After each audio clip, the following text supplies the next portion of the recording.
March 1987, and I thought I'd do a little bit of recording. As long as I was recording today, I was over to Clara's, or not Carrie, I should say, and recorded her, and I thought I'd do a little recording of my dad. So I don't know where we'll start at all.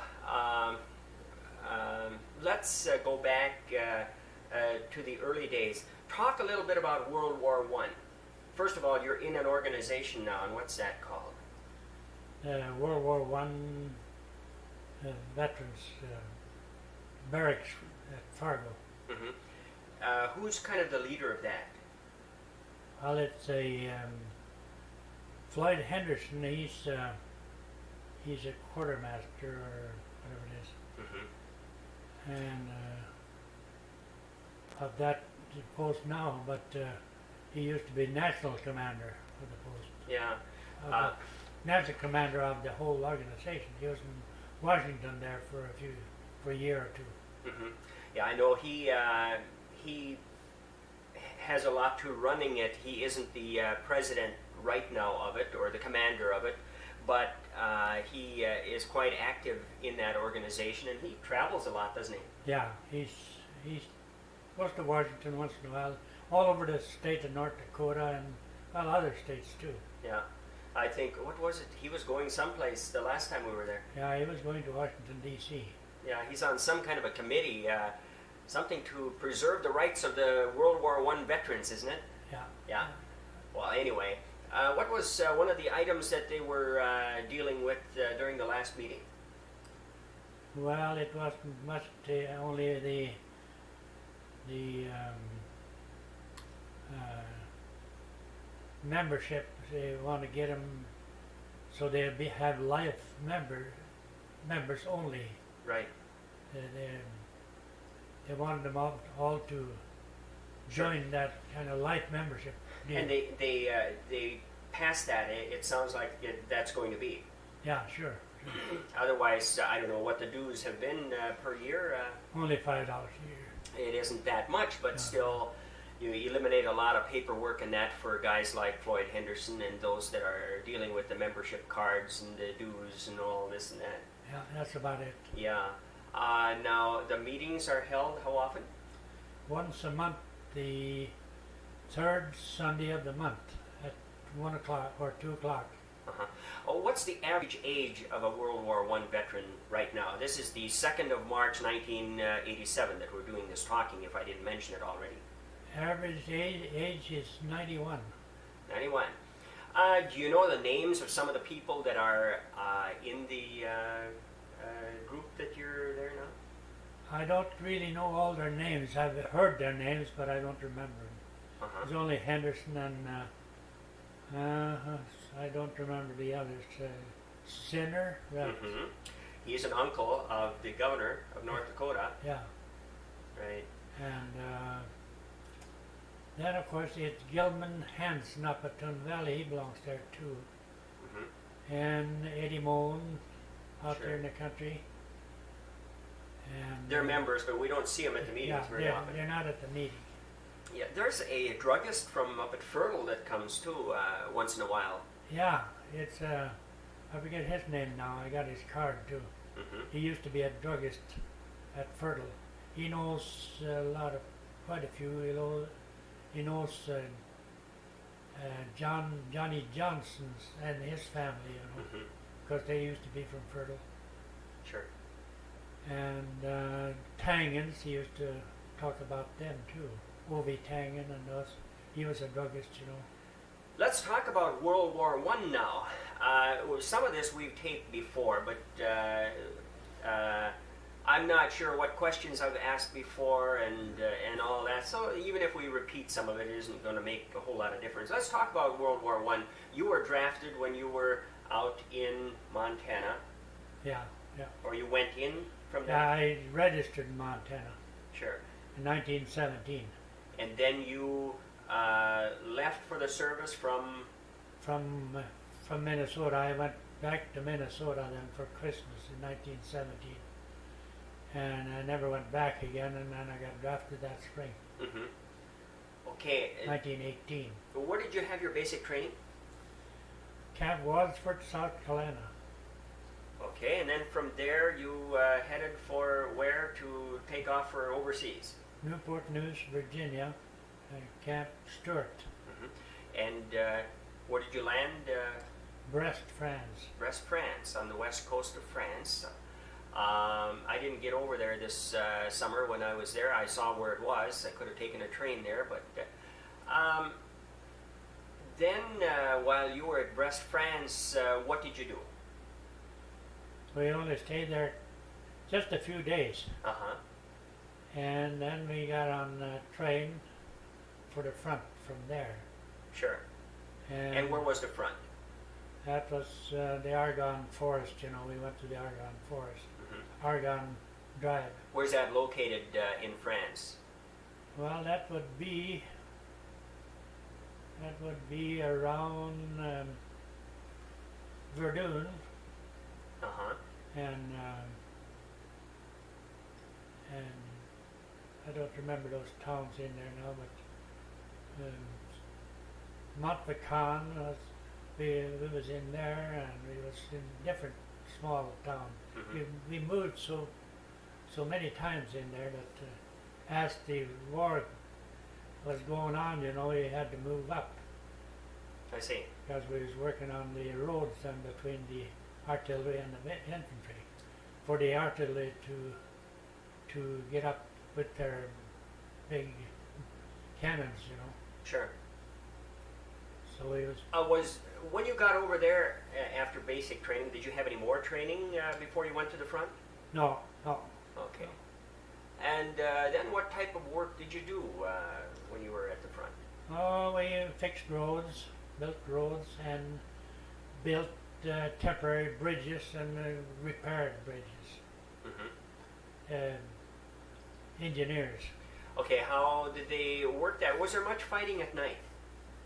Oh yes, all night. There was fighting at night too. Oh yeah, there's a roar all the time. But you say you were rebuilding roads and bridges and that at night usually? We worked at night. We didn't work in the daytime because then we'd be out in the open. We couldn't do that. Oh yeah, sure. Had to wait till it got dark. Were there soldiers defending you? I mean, around protecting you when you'd be out? Well, we on your had caterpillars or whatever? the infantry ahead of us, you know, in the trenches. Well, we was in the trenches too, but we worked roads, so we was just laying around in trenches in the daytime. Sure. Would you pull back from the front then during the night or during the day? Yeah, sometimes we was up pretty close, so we had to get out of there before daylight, you know. Sure. Did you have to do much fighting yourself? No. No, you didn't have to. We had guns. You had guns and that. We never. You had the infantry ahead of you usually. Yeah, they were. Between you and the other side. We were infantry too, but we was pioneer infantry. Sure. So we done road work. Was there much in the line of aircraft during those days flying around? Not very much. Once in a while there was a plane come over, but they come over and they saw those balloons. Every artillery piece had a balloon hanging up there with a couple of guys in there with a telephone down to the gun. See? Sure. Those airplanes maybe were kind of a reconnaissance. Just a small plane. More to look over the situation. Yeah, it was kind of observation plane. So the artillery would know where to fire, I suppose, was part of what that was for. They blew down the balloon, you know. Sure. Those little planes, they just ducked down on the balloon and dropped the bomb and it flew off. Of course, the two guys, they jumped out. They saw parachutes come out, you know. They never got them while they were in there. Sure. I'm going to move out of the picture here while you keep talking. You saw them parachuting? Did they do a lot of parachuting in those days? Yeah, I saw that quite often because they shot down those balloons. I see. And did they have any radio to amount to anything? No, they had phones for that part of it. Oh, I see. I think they had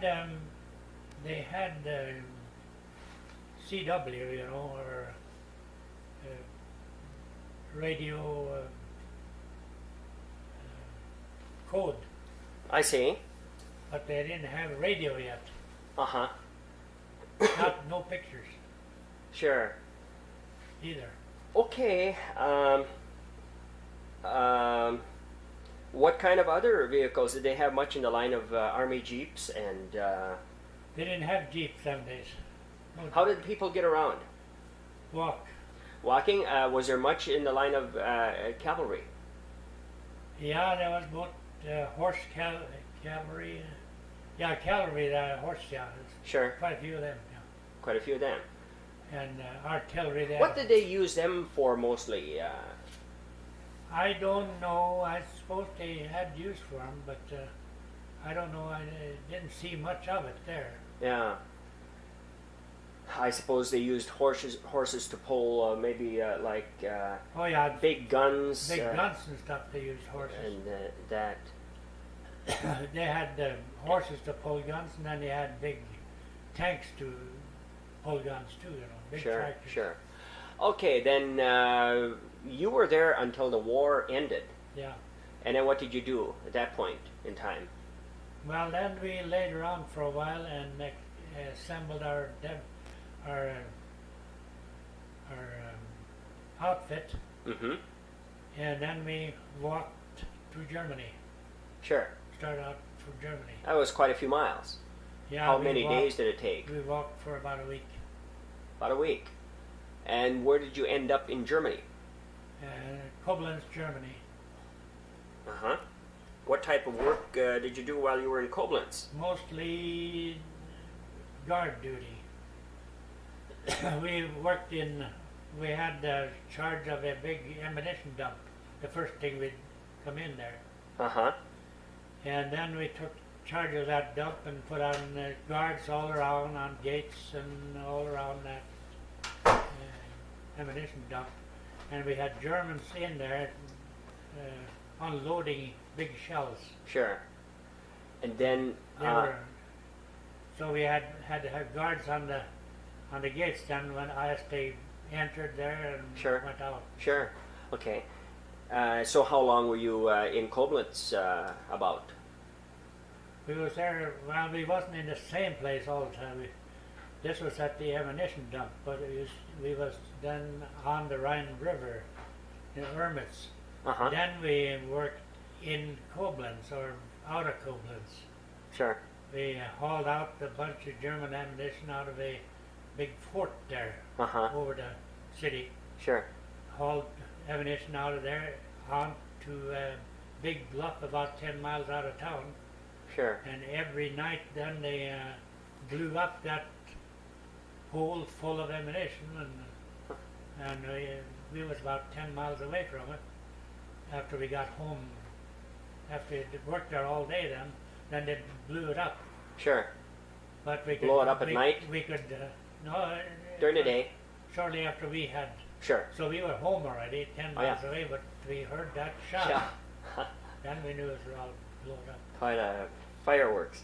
Were there any other guys in your outfit that you knew from here? Oh yes. Who was in your outfit from here, with you in Germany or France?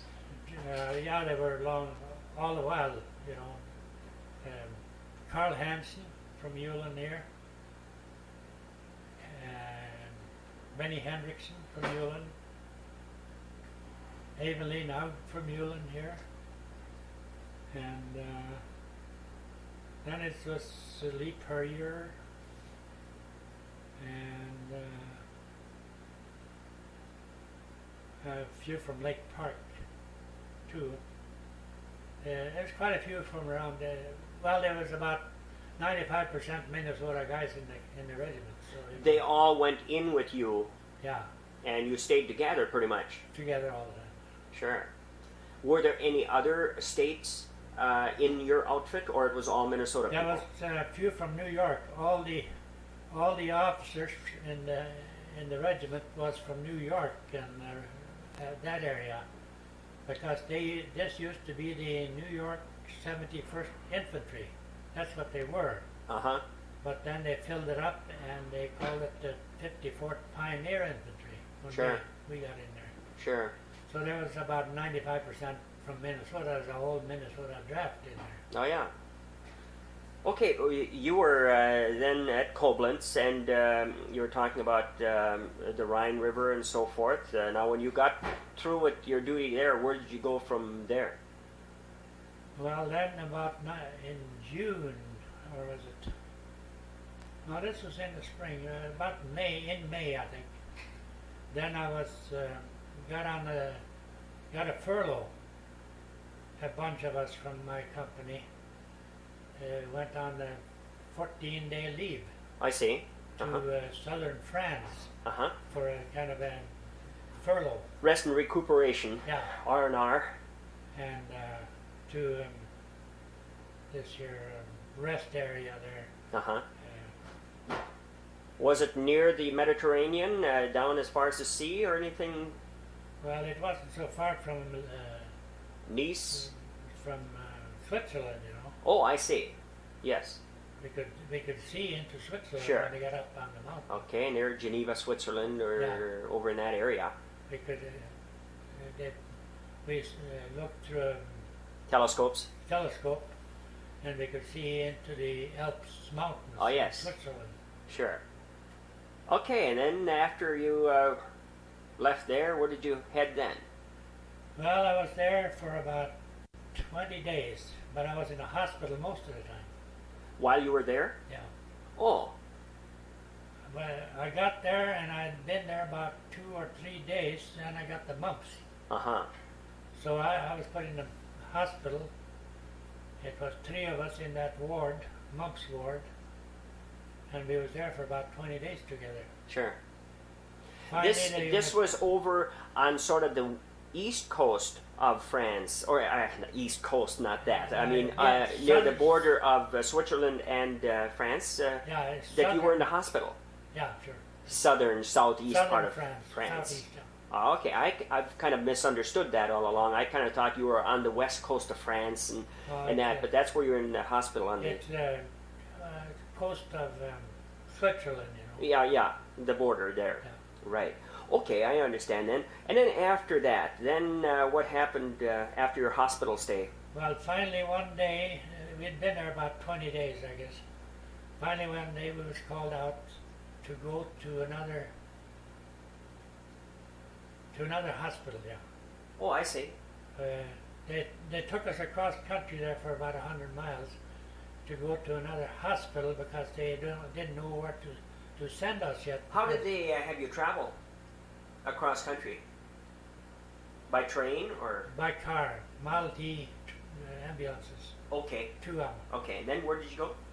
They went to a hospital at Boone, France, I think it was. And then we stayed there for a couple of weeks till they found out where to send us to, because our outfit in Germany had already gone home, Sure. or was on the way home. Uh-huh. So they couldn't find out where we was from, Right. where to send us. Right.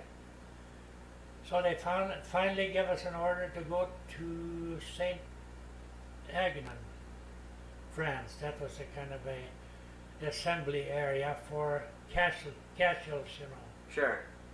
And then while we was there, then we was on review for General Pershing there.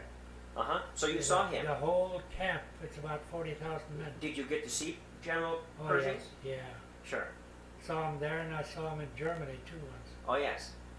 Did you have to ever stand inspection with him? Sure, twice. You did? Yeah. So he was pretty close to you then? Yeah, right in front of us. Walked right through. Sure.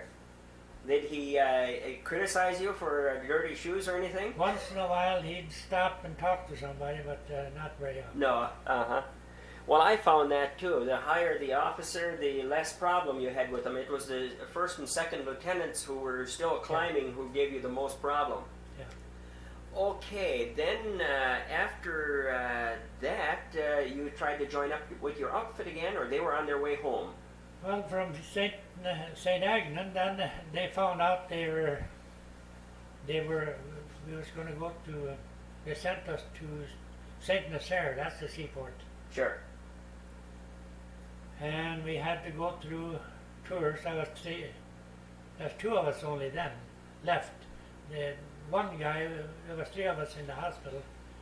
The other guy, he was a Negro, so he went to some other camp, I suppose. Where was he from? Alabama, I think. Or Sure. Sure. And then us two, then one from Moorhead, and myself. We were sent to St. Lucie. And that's by train, you know. So we went to tours, and we laid around tours for a while to catch another train to go to St. Lucie. And this fellow from Moorhead was with me all the time, and we was going to stay together too, we figured. Where was he from? From Moorhead. From Moorhead, okay. And then... what was his name? Do you remember that? Ed Meelan. Okay. Ed Meelan from Moorhead. He wasn't in my outfit at all. He was in some other outfit, but happened to be in the hospital when I was there. Oh, yeah. So we got to know him, and then he said, now we're going to stay together now and when we go home. Yeah. And one day I was called to go, the next day. That was a seaport, you know, so I was called to go. Sure. And he told me then that, don't go, he said, wait till I go so we can go together. Yeah. So I said, no, I don't know, I don't think I'd dare to do that. I said, because maybe then I wouldn't be called. Yeah. So I thought I'd better go when I was called. So I went. And we got on a boat, was on water then for 13 days till we hit New York. New York there, and got into Camp Merritt, I think it was, New Jersey. And when we got off the boat in New York Harbor, we got on a train from there to Camp Merritt. And while we got off the train and started marching out to where the barracks were, where we was going to stay, then this Ed Meelan, he stood on the sidewalk waiting for us. Is that right? He had beat you there. So he knew what boat I come on. Sure. So he just happened to be there. And oh, yes. He hollered to me when I went by. That was kind of... So he had gotten on the boat, on another boat the day after. Oh, and it was a faster boat. Faster boat. Sure, sure. Okay, then in New York, then you headed for a train? Well, I was there for a while then, and then I went from there to Camp Dodge, Highway. Sure. What was the reason for going to Camp Dodge? Well, that's where I got my discharge. Sure. And... so you weren't really with any, or very many of the Minnesota people? Not after I got... At that point? They were from all over elsewhere? Left Germany. I wasn't with any of them anymore. No, sure. Okay, and then from Camp Dodge, you got your discharge. Yeah. And you... Ed Meelan and I, we was together then. Oh, you were back together again. Then we was together again to Moorhead. Sure. Then they gave you tickets back home or some deal? Yeah, we got our fare home, and they give us $60 bonus for our work. And the rest of our pay, you know. We had $30 a month pay. That's what your wages were during the time you were in the service? How long were you in the service in total about? Oh, about 13, 14 months or so. Sure. Okay. A little over a year. Yeah. Did you see this Meelan very often after you got out? Oh yeah, I saw him. Yeah. You did? I saw him. When is the last you ever had contact with him? Oh, it's many years ago. Sure. He's most likely not living anymore, or he'd be in that. He was about my age. Yeah, he'd have been in those meetings, I'm sure. Okay. What type of work did he do then? Do you know? Did you hear? I don't remember what he was in. He was in some other branch of service. because I wasn't with him, only from the hospital. Sure. Okay, after you got out of the service, and what did you do? You headed back to Ulen, or where? Went right back to Ulen here. And Adolf, my brother, was here. He just come back from Montana. Shipped back from Montana. Uh-huh.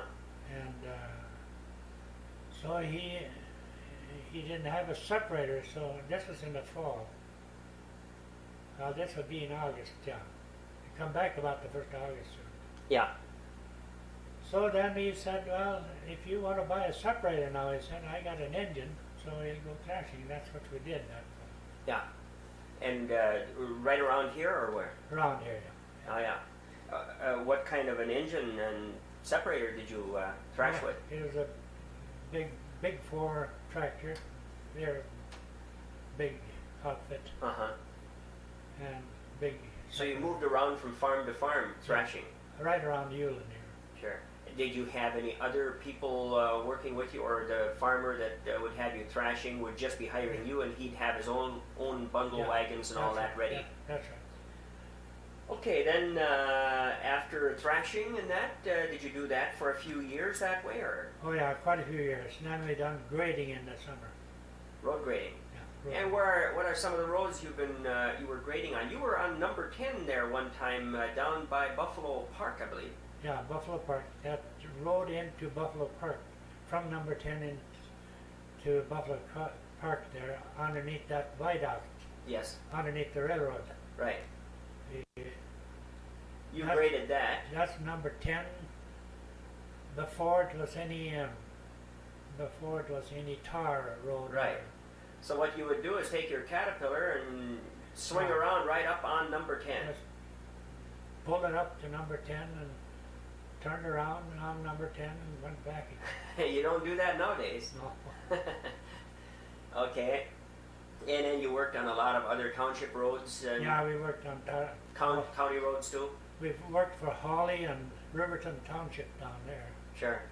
Now we worked for Ulen Township and out east here, Walworth and Hagen Township and Township work mostly. Sure. What years would that have been?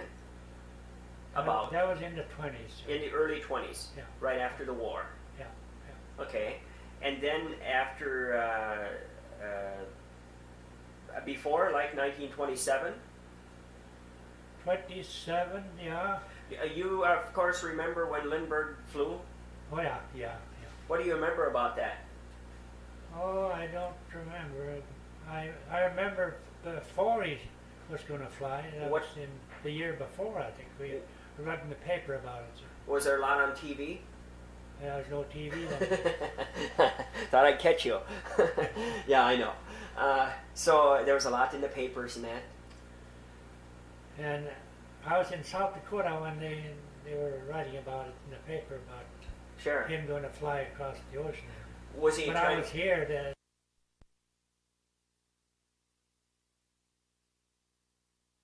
year after. He was trying to get sponsors or collect money to be able to make the trip, I suppose. I don't know. No, he was sponsored by some airplane. Raven, outfit. or I forget what the name of It's the. an air. I should know it, but I can't airplane. remember it either. They furnished him the plane. Right. I remember they furnished him the plane and 25,000 if he could make the trip. Yeah, I think it was that's right. 25,000. Yeah. Okay, so you remember that? Do you remember when you saw the first cars? Well, Remember the first car you drove? first one I drove was in 1914. George Movick had one.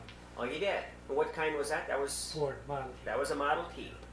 Oh, I think I had one before that myself, a Maxwell. Maxwell. I had a Maxwell. How many cylinders? I think it was a 4-cylinder. Oh, yes. Maybe it's a 2. I'm not sure. I see. And then, high wheels, spoke wheels. well, that wasn't mine. That was Adolph's. But Adolph and another fellow, Wooly News, they bought a motor buggy together. Oh, uh-huh. But then they blew up the motor, so they couldn't use it anymore. So there was blew up one cylinder. It was a two-cylinder motor, Uh-huh.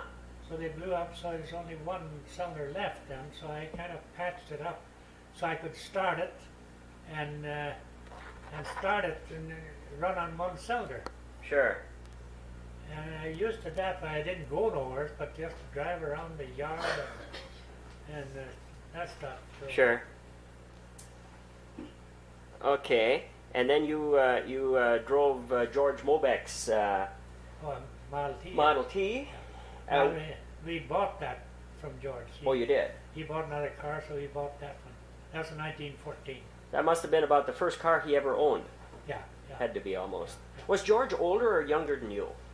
He was older. He was. He was about eight years older. Sure. 8, 9 maybe. Uh-huh. You, let's continue on with somewhere around 1925 and continue on up. How did the Depression suit you? I didn't, It didn't bother too much Didn't bother at all. because you lived on the farm Yeah, sure. and you were raising your own food pretty much. Yeah, everything we had. Chickens and chickens and cows. all. We didn't mind it at all, really. Uh-huh. There was no money to be made, but anyway, you know, we had our groceries and stuff, Yeah. eggs and chickens and cattle Yeah. and everything. You didn't have much money invested in oil or those No. things. So it didn't bother too much that way. If we bought a gallon of oil a year, we had plenty of oil. Uh-huh. Oh, you remember what the fuel prices were back in those days? I don't remember that. It wasn't very much. About 19 cents a gallon or less, Oh yes, I didn't less than I suppose. The wages weren't very high either, were they? Do you remember what they might have been about? that. Well, the most they were was about $30 a month when they worked out. $30 a month. But they wasn't even that. 15 and stuff like that. Okay. In thrashing, I think we got as high as $1.50 a day Uh-huh. in thrashing. Yes. And that would be for shocking and Pitching. pitching. Sure. Sure. Into the field. But of course, a pair of shoes and a pair of overalls didn't cost anything like they do now. Just a matter of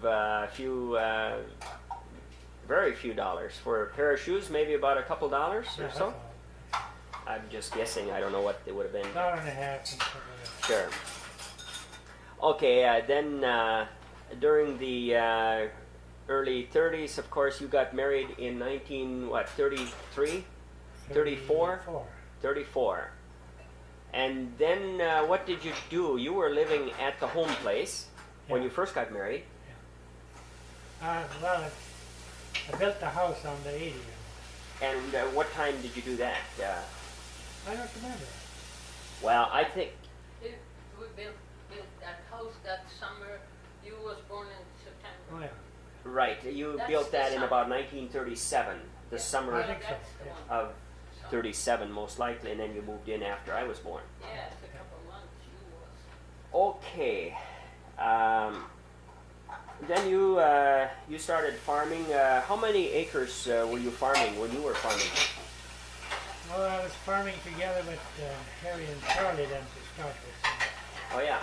We farmed the whole farm Uh-huh. that we had. You're talking about their land and your land, Yeah, my which... dad's land. Oh, all of that. So it wasn't just your 80, Charlie's 80, and Harry's 80, but also...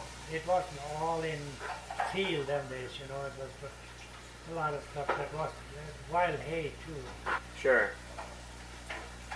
and pasture and a lot of that. Uh-huh.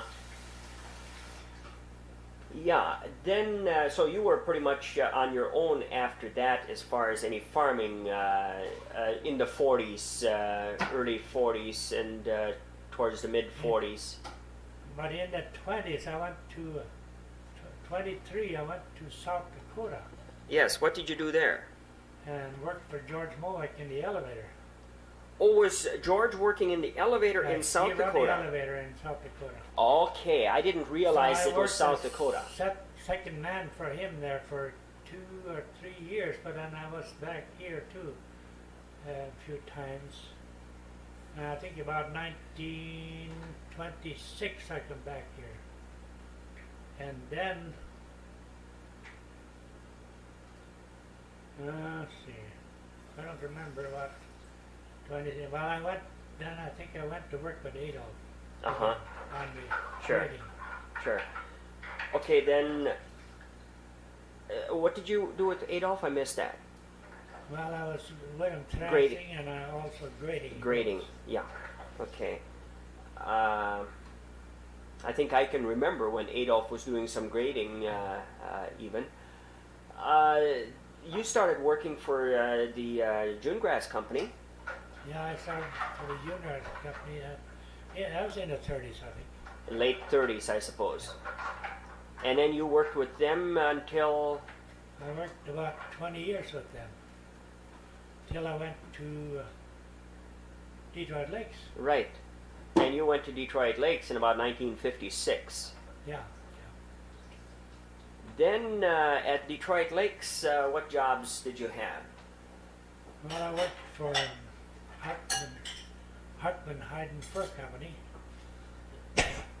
for a while, and then I worked for a fellow down by the lake. His name? Caretaker for Humphrey down by the lake there. And I also worked half days for Hartman too, At the same time, at yeah. the same time. Okay. And then finally I worked in a hotel Uh-huh. and also down by the lake. Yeah. 2 jobs, just Sure. about all the time. Yep. Half a day at each. Then. Yeah. Just like me. And you were working a little bit for the cab company. Yeah, and then on the taxi for a year or so. Sure. Then from Detroit Lakes, you headed out of there. Yeah. Went back home here and then built down to the house. That was in about 1961. 61, yeah. You moved back from Detroit Lakes then, and you lived out at the farm until 79. 79. about 79, when you moved into town here where you live now. Yeah. Let's see. Maybe what we'll do is just stop our recording right now and continue it some other time, or do you have Yeah. anything else that We we can should have- talk about? Anything that you can think of off the top of your head? Not now, I'll take it over. Okay, this is the 2nd of March, 1987 at Ulen.